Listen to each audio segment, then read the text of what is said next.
Bonjour à tous. Aujourd'hui, je vous retrouve dans cette vidéo pour vous parler du nouveau DPE, le diagnostic de performance énergétique.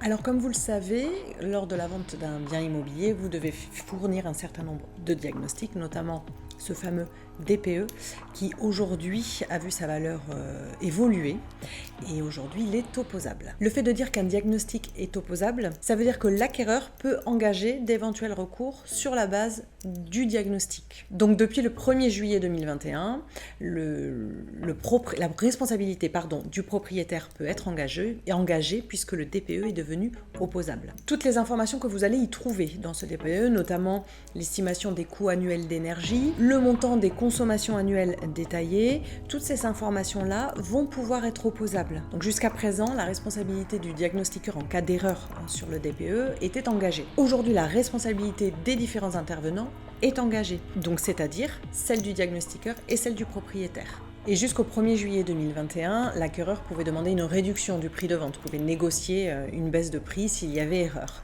Aujourd'hui, en tout cas depuis le 1er juillet 2021, l'acquéreur a la possibilité de demander réparation financière du préjudice. Et il peut aussi réclamer une participation financière au coût des travaux. Alors attention, les recommandations qui portent sur les travaux ou sur les actions à réaliser pour améliorer la performance énergétique du logement ne sont là qu'à titre informatif. Elles vont vous permettre tout simplement d'atteindre un niveau de logement plus performant, c'est-à-dire une classe énergétique A ou B par exemple. Lors d'une signature de vente, il peut vous être demandé un nouveau DPE, c'est-à-dire un DPE conforme à la nouvelle réglementation, mais la loi aujourd'hui ne prévoit pas une telle obligation. Il est juste conseillé de le faire réaliser, il est préférable de le faire réaliser et ça va permettre aussi à l'acquéreur d'avoir une idée un peu plus précise des performances énergétiques du logement. Donc aujourd'hui, le propriétaire vendeur a une obligation d'information à l'égard de ses futurs acheteurs, mais l'agent immobilier, le conseiller immobilier, en tout cas le professionnel de l'immobilier,